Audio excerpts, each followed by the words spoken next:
Good evening, ladies and gentlemen. It's a beautiful 5th November 2022.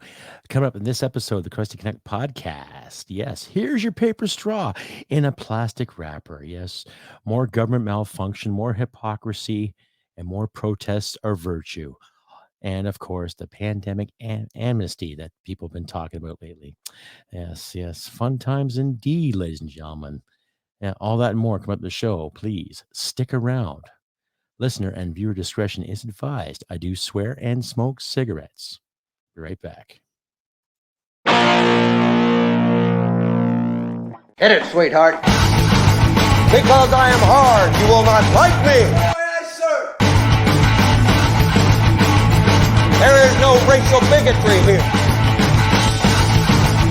Here you are all equally worthless. From Western Canada, this is the Crusty Canuck podcast, a Canadian veteran's point of view on political, social, economic issues and life. Here's Crusty.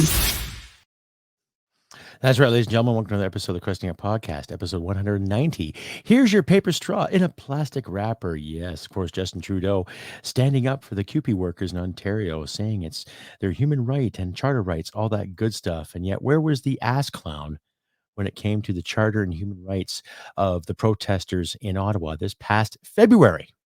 That's my question, too. And where were the protesters and outrage helping these individuals back in February? All that and more. Yeah, there's a lot of stuff out there that's contradictory going on right now.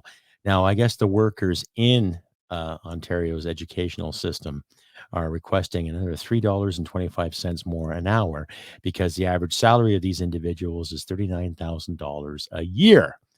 Okay. So my question is that the mainstream media has had their hands in this since before the strike even happened. Okay.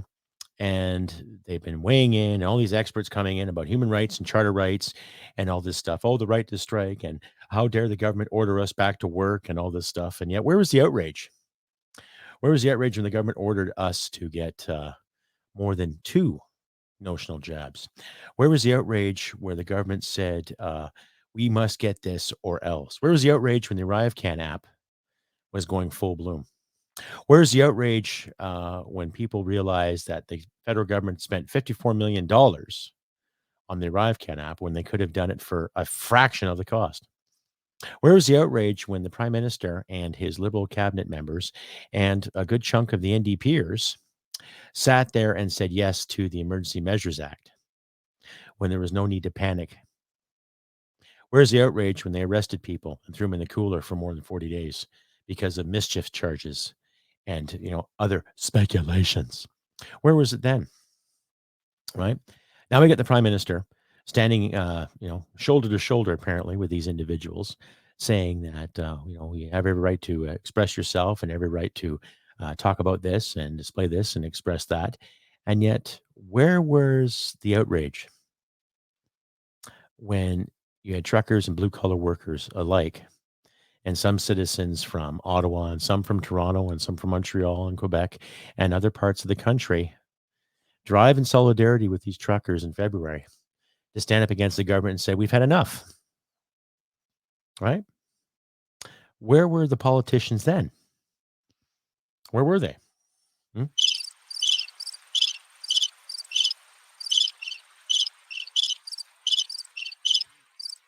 Nowhere to be found, right?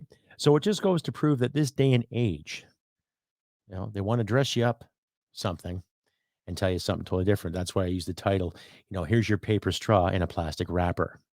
Okay? It's bullshit. Context. It's gone out the window, Okay, we'll back you up in this cause, but we won't back you up in that cause. Okay? We'll back up this march, but we won't back up that march. Okay?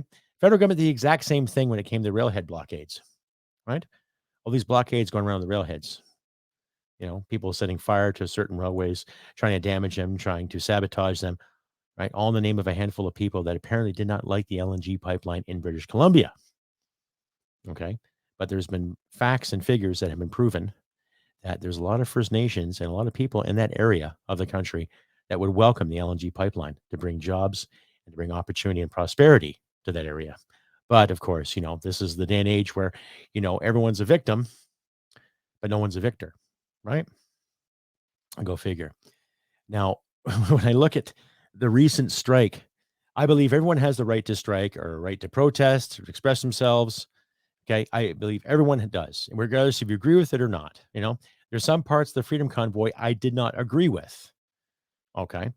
But I never said they should not protest. They had every right to drive to Ottawa to do their thing, right? Everybody has every right to march on any government building or any government compound and say, look, we've had enough of this. We had enough of that. Okay. As long as it's peaceful. But like I said earlier, you look at the contrast and the context of it. Everybody's rooting for these individuals making $39K. Oh, we need some more. We need some more. We need some more. Oh, what about the children? What about the children? What was your concern with the children when it came to masking kids up? What was your concern with the children when it came to emphasizing Zoom education via online, right?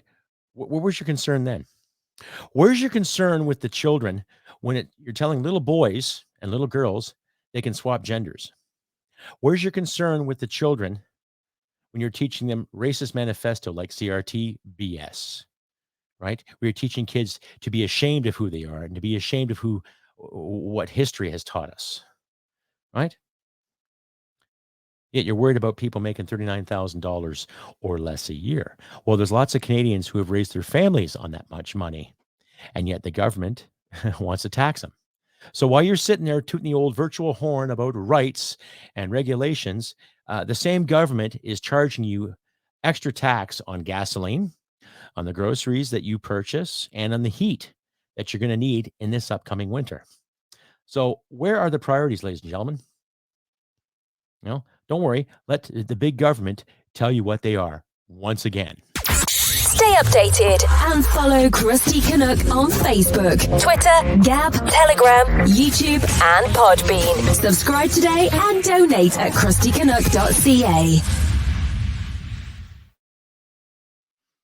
And getting back to the whole thing, what big government's doing too. Now, the past few years have been really interesting in regards to the pandemic, the jibby jab, and all this glorious stuff in the name of safety and keeping us safe and keeping us united. Now, I look at the truckers convoy. I might disagree with some of the things that certain individuals might have said, like that Queen Ramona lady thing, creature, whatever, calling her the Queen of Canada.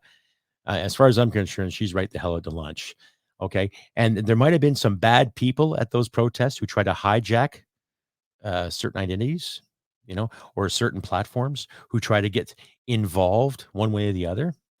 But when you look at the majority of the people that were there, they were just like you and me, blue collar aficionados, people that work for a living, people that want to go to work, people want to go about their business, make their money, raise their families, and live in a country full of peace, security, and the magic word, ladies and gentlemen, freedom. Not freedom, like the left like to coin, right? Because the more and more people sit there and go freedom, the more and more you want to sacrifice it, okay? The more and more that you want to take it for granted and be led by the nose hairs to be told what to do, when to do it, and how to do it, all in the name of safety. We got to live in a country full of safety. We got to be safe from bad words. We got to be safe from raising fists. We got to be safe from guys like Crusty Canuck and other podcasters who disagree with us. All right? I don't think you're looking for safety. I think you're looking for comfort and coddling. Yes, and cradling.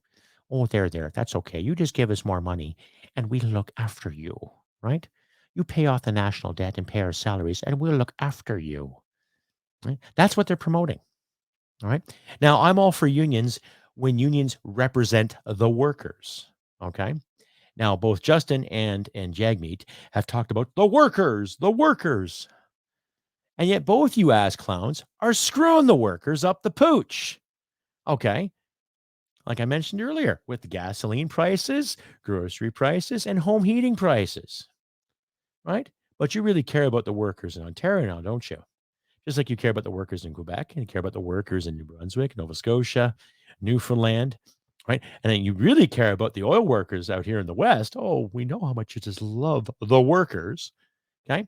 And both you ass clowns haven't come from a family that worked and worked and worked. Your parents might have, one way or the other. Okay. But you're both born in well to do families, and you never had to struggle for a goddamn thing in your lives. And I can honestly say half the Liberal cabinet comes from the same background, too. So when you sit there and talk about monetary policies and new budgets and propose new spending, thank you, Miss Pint-sized twat, Miss Freeland, a few more billion being spent where? In Ukraine? On the so-called infrastructure you want to put together? Oh, that's right. The GST handout, the rebate, $200 over 6 months. And not forget, let's that $500 lump sum that you're giving to people to help people with rent and maybe the odd mortgage payment. That way, you can give yourselves a round of applause or a round of clap for helping the middle class, right?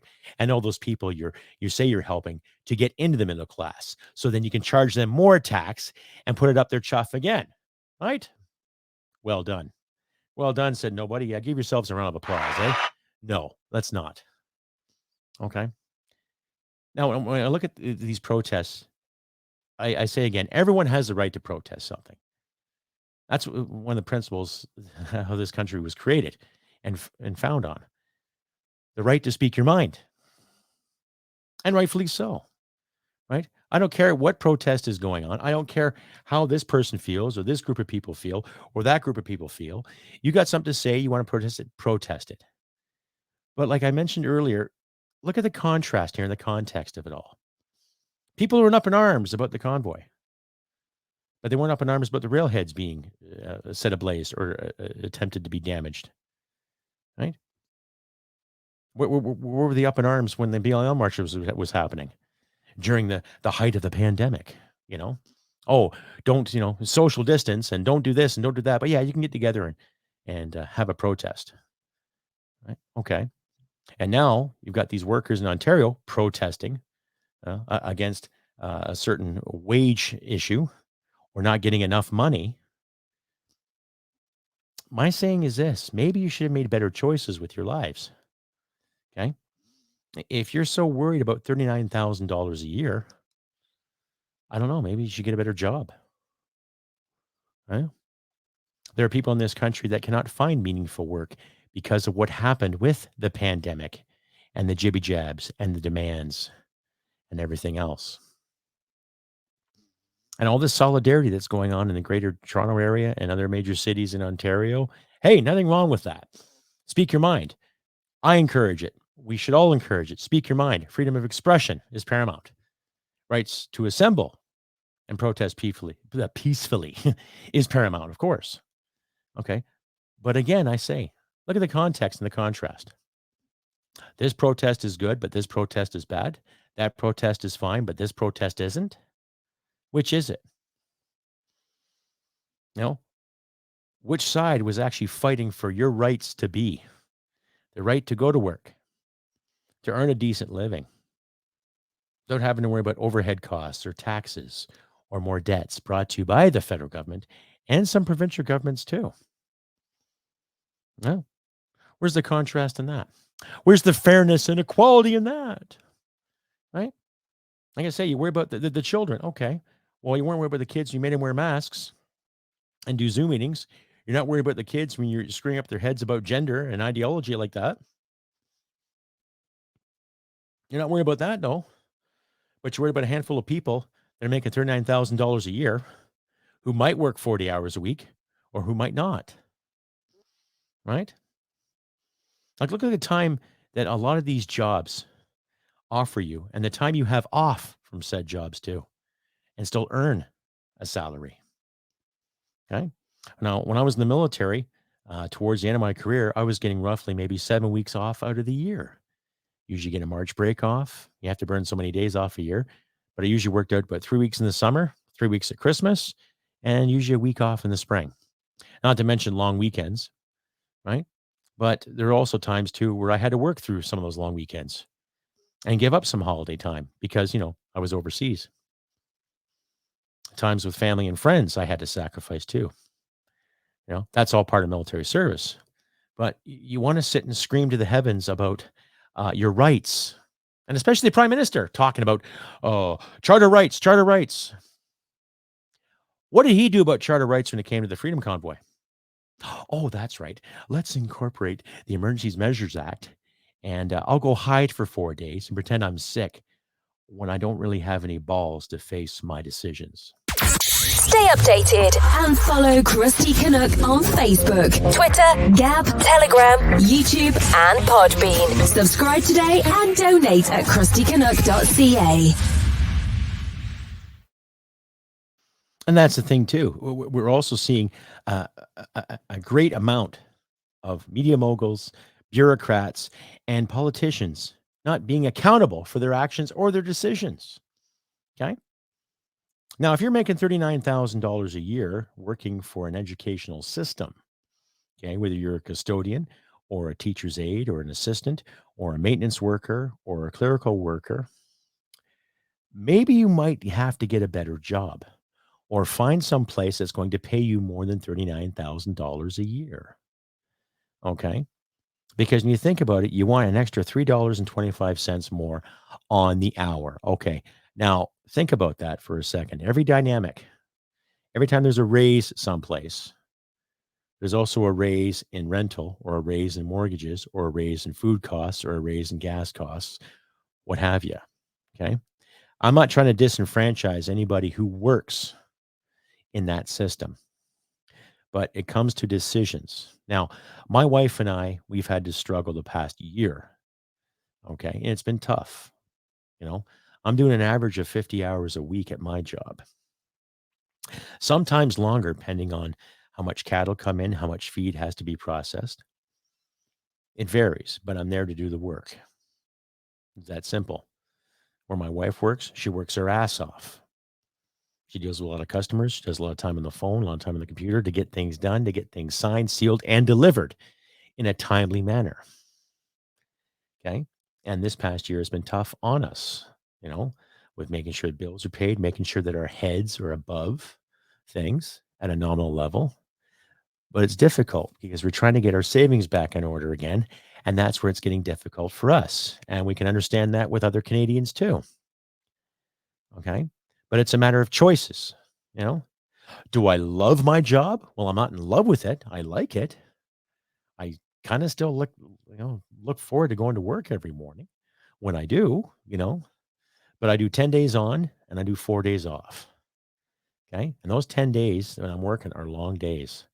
I'm up around 4:30, have my coffee, watch the morning news, get some inside information, let my dogs out, start my truck up, and get ready to go. And I'm on the road by 20 after 5. And then I get to work, punch in around 10 after, quarter after 6, start my truck up, and then we hit the road, start feeding these animals, getting everything on the go. And then at the end of the shift, around 3:30, 4 o'clock, I do my daily maintenance. By the time I punch out, it's roughly 4:30. There you go. It's a 10-hour day, sometimes 10 and a half, sometimes 11. On some weird days, it could be 12, but it's there. And they're long days, right? It's not the kind of job where you can sit around and pick your nose and wait for the second coming. You're always busy. You're always mobile. But see, that's the thing. I made the choice to take that job because I needed it. I needed it badly. My own pension only covers so much. And now we have a government screaming about human rights and charter rights. And Justin Trudeau is just right there getting into Doug Ford's face about the whole charter rights issue. And yet we forget so quickly the contradiction that he promoted, the hypocrisy that him and his backers supported back in February. Like they're sitting in Ottawa right now discussing the he said, she said, they wanted this, they didn't do this, right? And we're not finding the truth again because the media is twisting it around, right? I'm going to put a video up of a decent friend of mine there, Mr. Frank P. Vaughan, quite the outspoken individual. He's a family man. He's a farmer. He's a citizen journalist, and he makes some great videos. And I'll put this on for you. And I want you, my lovely audience out there, you awesome people, to make a decision for yourselves. And this is his take on the whole issue when it comes to the QP workers, talking about their whole rights and everything and how the government, hasn't really paid attention to the finer details. So I'll play this for you, and you can tell me what you think there, ladies and gentlemen. Frank Vaughan, and this is Canadian Underground Communication, and today I'm fired up, and today I'm motivated, and I'm standing here in solidarity with workers all around this country who have had their charter rights violated, who have had their ability to protest stomped upon by this criminal Ford government, who would dare use the notwithstanding clause that is built into the Constitution to force them back to work or to try and invalidate their rights as workers. It is a travesty that's gone on for too long. You see Jagmeet Singh, you see Justin Trudeau, you see the sensible people in this country coming out united to stand firm in their convictions that the charter is sacrosanct and it is not to be lightly violated. Of course, all of that is just bollocks, because all of you who love this kind of rhetoric stood idly by while the charter was completely destroyed over the last 2 years. You allowed millions of lives to be destroyed over an ineffective medical product that actually solved no problems whatsoever. You stood idly by while students lost school years. You stood idly by while you put them in masks, these little kids, and you stunted their development. You stood idly by while people were locked out of work, had their careers destroyed, had their families disrupted, had their entire lives turned upside down.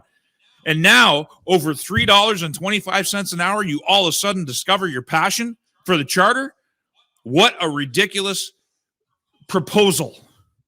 We lost it already, and that's the message. It's not about the fact that I don't like CUPE, and I don't. It's about the fact that it was gone already. It was already taken away. The charter was already rode roughshod over it, and you allowed it, and you enabled it. You stood hand in hand with the government. Well, they destroyed your members. And now you want to play victim? Now you want to be the champions of workers' rights? You helped destroy those very rights. Now it's just a free-for-all of mob rule because the law no longer applies in Canada. And I've been telling people this for quite a while now.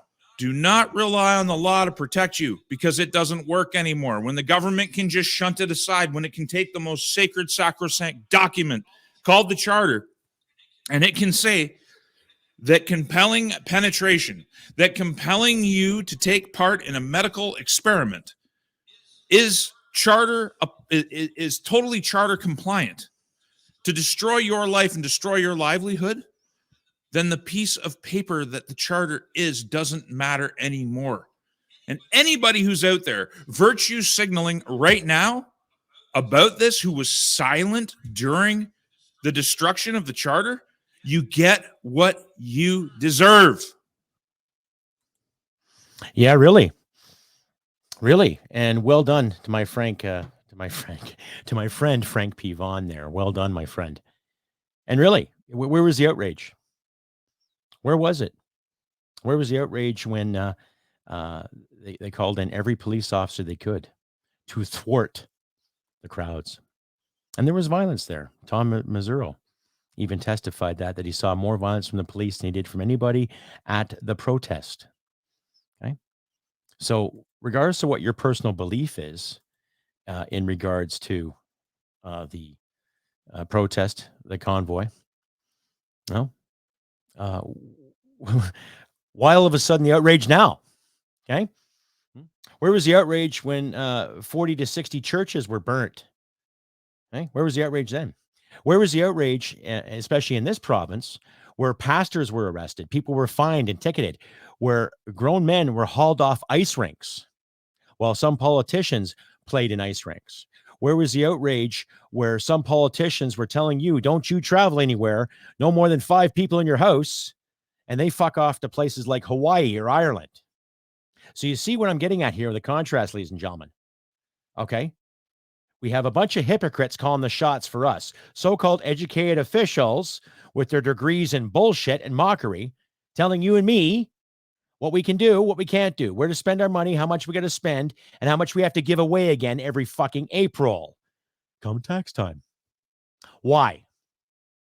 Okay. So Frank, my friend, you nailed it once again. Well done, brother. Well done. Round of applause for you. Yes. And a round of applause for you, my wonderful audience out there, too. And just a reminder, too, ladies and gentlemen, if you like and hear what you see, please click like, subscribe, and share this all over your social media platforms, too. As you can see the red heading at the bottom there, you can find me on Podbean, Rumble, Spotify, Amazon, and Player FM, as well as here on the Tube and other stations. If you want to share this around, please do. Don't be shy. Send me a comment or two if you can as well, ladies and gentlemen. Anyway, carrying on again with more of the whole episode 190. Yes, that's right. Here's your paper straw in a plastic wrapper. So that's kind of a metaphor kind of thing. You know, we're going to wrap everything up for you, but we're going to hand it to you in something we don't want you to use anymore. So basically, the powers that be are making us a shit sandwich, but they want to put some lettuce and tomato and maybe a bit of mayonnaise on it just to add some flavor. Ooh, sounds delicious. Fuck, as if. Stay updated and follow Crusty Canuck on Facebook, Twitter, Gab, Telegram, YouTube, and Podbean. Subscribe today and donate at crustycanuck.ca. And this also brings me to the point where there's a funny article that went around in the Atlantic. Now, I don't read the Atlantic. I don't read a lot of American publications myself. Not to be ignorant or to be unfair to my American listeners and fans out there. But Clyde Do Something, or I think it's Clyde Do Something. He has another channel there on YouTube, and Rob Bootlier has a channel on Facebook too. Those guys, check them out too. I'll leave links to their work in my description. And I'll leave Frank P. Vaughn's video link in my description too. You can check his work out. He does some excellent videos, ladies and gentlemen. Check him out if you can.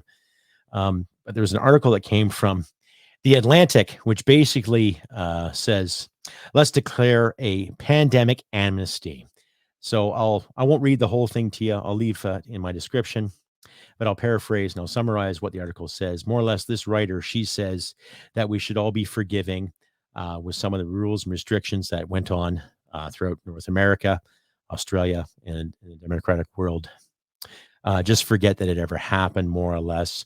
Basically, the article speaks for itself. It's like she's talking to a bunch of children, right? And I'm seeing that a lot lately from so-called authority figures and bureaucrats and politicians alike. They keep talking to us like we're fucking morons, okay? Now, when it comes to how people were treated during the pandemic, it's not very impressive. How many people do you know personally that lost jobs? How many people do you know personally that were ticketed and fined in some of these outrageous freaking dogmas and doctrines that were forced and mandated down our throats? Like I mentioned earlier in regards to Alberta, how many pastors were fined? How many parishioners were fined? How many people of any faith were fined? How many people minding their business, wanting to do their thing, to enjoy whatever freedom they had left, were fined and ticketed? The ArriveCam app especially proved that. How many people were fined $6,500 for not downloading their information on some kind of government app? Okay. And here's some people who are writing these wonderful articles saying, oh, just forgive and forget and just forget it ever happened. No, I don't think so. Okay. Yours truly lost a job because of the COVID issues with masking. I had a signed note from my psychologist. Yes, ladies and gentlemen, I see an actual psychologist on occasion to keep my PTSD in check. Okay. I like to remind certain journalists out there that you don't get PTSD from fucking words.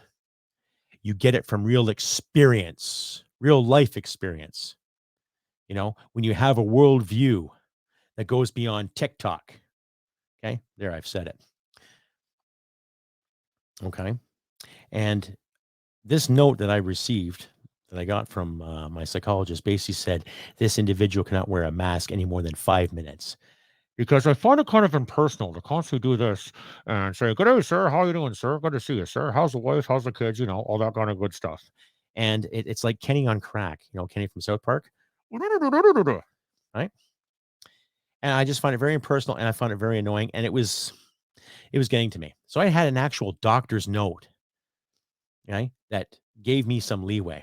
But the company I work for said, oh, we'll tolerate it and we'll accept it and we'll accommodate you. But they still made me wear the mask nonetheless. Okay. Now, when I complained about it, someone got really upset and they just didn't know who to talk to. So they talked to human resources at said company, and they said they felt really, really scared and unsafe because of what I said. So this whole pandemic issue affected me too. Now, that job I did have did not really, really affect me as financially as I thought it would have. But it's the principle nonetheless, because I showed up to work on time, did my job, volunteered my services, and did a lot of work for those people.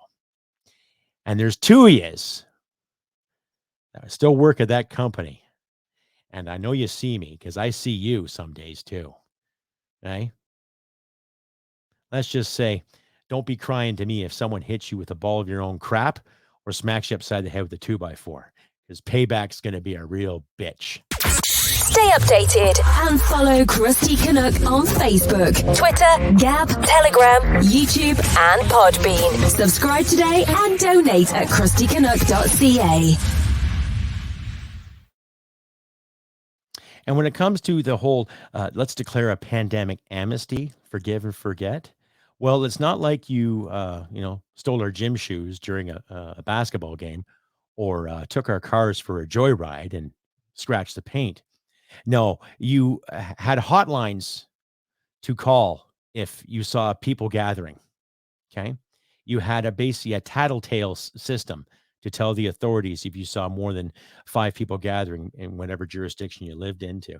You also had lines in stores on where to walk, how to walk, what to buy, what not to buy, telling people where to stand, telling people which side of the aisle they should walk down to save them or to save yourself from whatever flying virus that might have been in the store that day.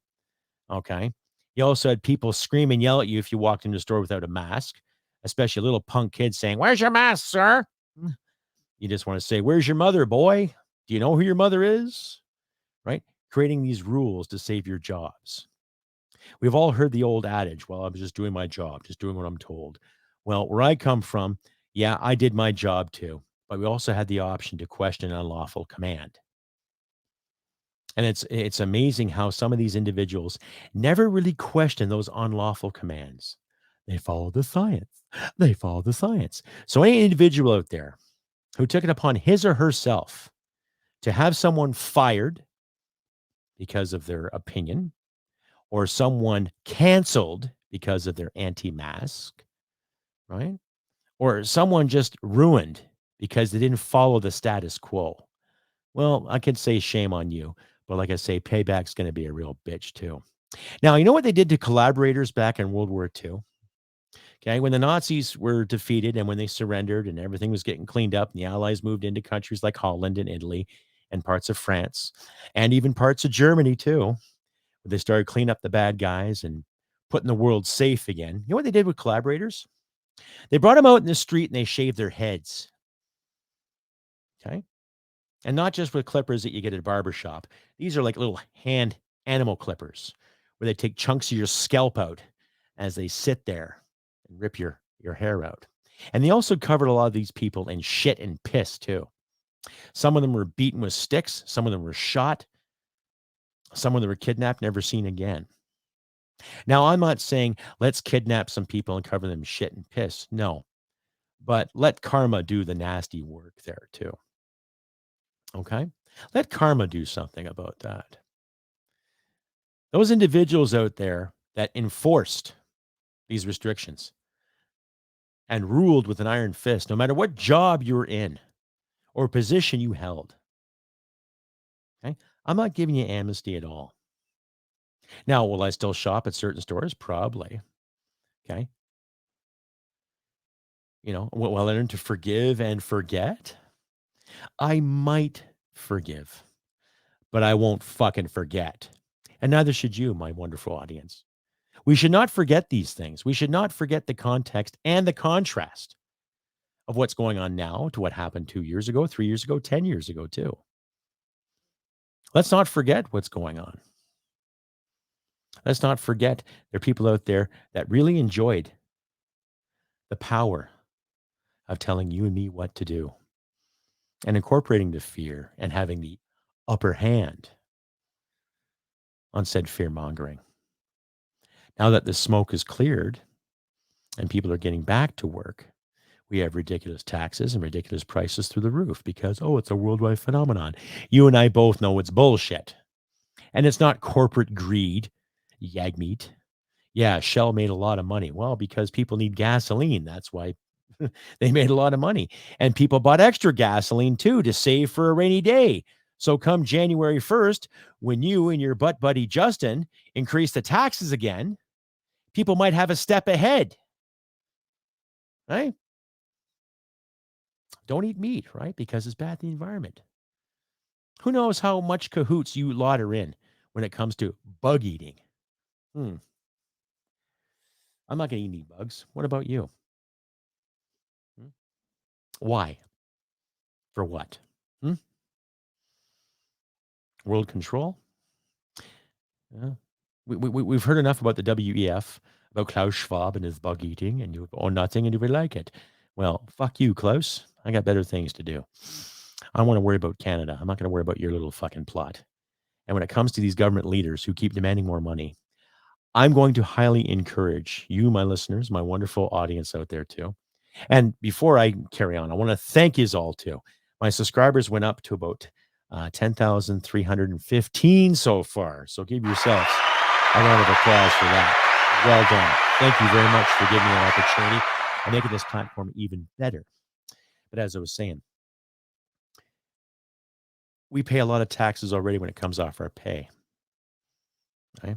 I got a few friends of mine in my life that are struggling to pay some overdue taxes that they forgot about, apparently. But it wasn't because they forgot about it. It was because they paid too much. And the government can't do the math. And the government likes to reassess people on random. It's funny how we get into a national debt, and yet the federal government has to increase more spending, which they're proposing as we speak right now. Regardless of what the commissions are saying in Ottawa, when they're investigating the whole personal emergency issue, or when they were investigating the money that was spent during the Queen's funeral, right? So there's a lot of fuckery going on here, and no one's taking responsibility, right? So it's up to you, your friends, me, my friends, your wives, my wife, and other people to start making sense of all this shit and to take a proper stand too. So here's my little suggestion for a stand. I would like you, my audience, okay, every time you send an email or make a statement on your social media, it doesn't matter if it's Facebook, Twitter, whatever platform you're on, put the hashtag don't file for number 4 Trudy. Now, I'm not saying to my audience, don't pay any more taxes, okay? But I will say, don't bother filing for that clown. Don't give the son of a bitch the fucking satisfaction. Okay? Enough is enough. As I've said numerous times on my show, ladies and gentlemen, that when I look at my pay stubs, anywhere from $400 to $500 a pay comes off in taxes. And when I get my stub from my pension, 6 and change comes off in taxes. Anywhere from about 6 1/4 to about $6.30 and change comes off in taxes. That's not $6.30. That's $600 and $630. And that's $450, sometimes $500+ off my other pay. So roughly, let's assume that I'm paying anywhere from $1,400 to $1,600 a month in taxes. And they still demand that I file because I might have money hidden somewhere. I don't make a lot of money off this podcast, ladies and gentlemen. I don't. On average, maybe $20 a month. I have a few members on my YouTube page and a few dedicated subscribers for my Podbean that throw me $5 a month, which I'm grateful for. I'm not complaining by any means, but I'm not making a fortune off this podcast. So what's the government thinking? Right? I wonder how many other blue collar people out there are going through the same thing too. They'll pay anywhere from $1,200 to $1,600 a month in taxes, and yet you have to file. If you don't file, what's going to happen? Roads, schools, healthcare. No, it's for national debt. And we know the CRA is working for the bigwigs, trying to scrape the bottom of the barrel to get what they can. Because if they don't, then they're just going to authorize the bank to print more money. Right? Here's the thing you get on national debt. Open up the oil, open up our resources, and let free market reign. Hey, there's an idea. That would get the country out of debt in record time, but they don't want that, right? Third largest oil reserve on the planet, this country is. And yet we have to charge people for using it and import most of it. Isn't that just fucking odd, eh? Who knows? Anyway, John, before I ramble on again, too, please consider liking, sharing, and subscribing. And please comment if you can to share this stuff all over your social media platforms. And if you feel like donating, please consider donating too. Like I said, I don't make a lot of cash with this podcast, but it takes wonderful people like yourselves, which I'm grateful for every time I do an episode. I am extremely grateful every time I put an episode up and I get some good comments. And I've had some really positive feedback over the past couple of weeks yet again. Thumbs up, kind words here and there. Thank you very much. I'm very grateful. But please consider donating too. Links in the video description where you can donate $5, $10, whatever you want to give to. And an update too. My screenplay is done. Like I mentioned there a couple months back, I was working on a screenplay. I've had a great collaborator with me, Mark from Ontario there. Great guy. Fantastic work. He's in the business, so he knows how to get a good story out there. And with his mentorship and his imagination, I think we created a great story. I'll have some more details for that later on in the year or early next year. But the screenplay is done. Now we're just trying to market it and get things on the go. So who knows? Maybe this time next year you'll see a great Canadian TV show with my name on it. But yeah, that's in the works. And I'll be back again on Tuesday. I will do another episode. Last time it was a bit of a faux pas. I had some issues with my truck, which were sorted out at the time. But now I'm having more issues with my truck. I got to get sorted out on Monday. But I'll be back Tuesday with another episode of the Crusty Nut podcast for you all there too. So this has been episode 190. Yes, here's your paper straw in a plastic wrapper. Basically, here's a shit sandwich for all you Canadians. You know, Justin's standing up there for the QP workers. Here's a $500 lump sum. Yep, trying to make work easy, life easy for all us Canadians when they're sticking it up our butts just in time for Christmas to get our gooses early, right? Yeah. Anyhow, like I say always, ladies and gentlemen, do what you can to help each other in these trying times. Where I'm living right now, we just got a pile of snow dumped on us, so winter is approaching. So help your neighbors out, shovel a bit of snow. Maybe get a few more groceries for those less fortunate individuals too.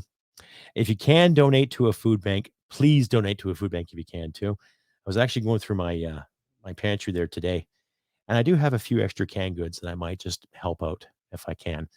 I'll drop it off our local food bank there too. But do what you can in these trying times. Do what you can to be good to people.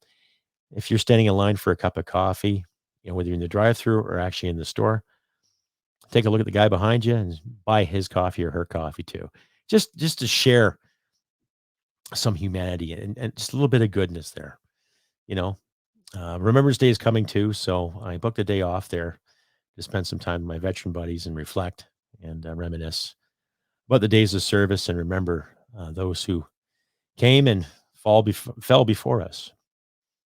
Never forget. Anyway, I've been Crusty Canuck on this beautiful 5th November, 2022. I wish nothing but good things for you all. And, like our grandparents used to say, keep your chins up, stand up straight, do what we can, and let's keep fighting the good fight. All right. And do what you can to help your neighbors out. And like I always say, humanity and merit wins the day. Take care, and I'll see you next time. Bye for now. Hit it, sweetheart. Because I am hard, you will not like me. Yes, sir. There is no racial bigotry here. Here you are all equally worthless. This has been another episode of the Crusty Canuck podcast. Stay sane and thank you for listening. From Western Canada, this is the Crusty Canuck podcast. Well, smack my ass and call me Judy. Well, smack my ass and call me Judy.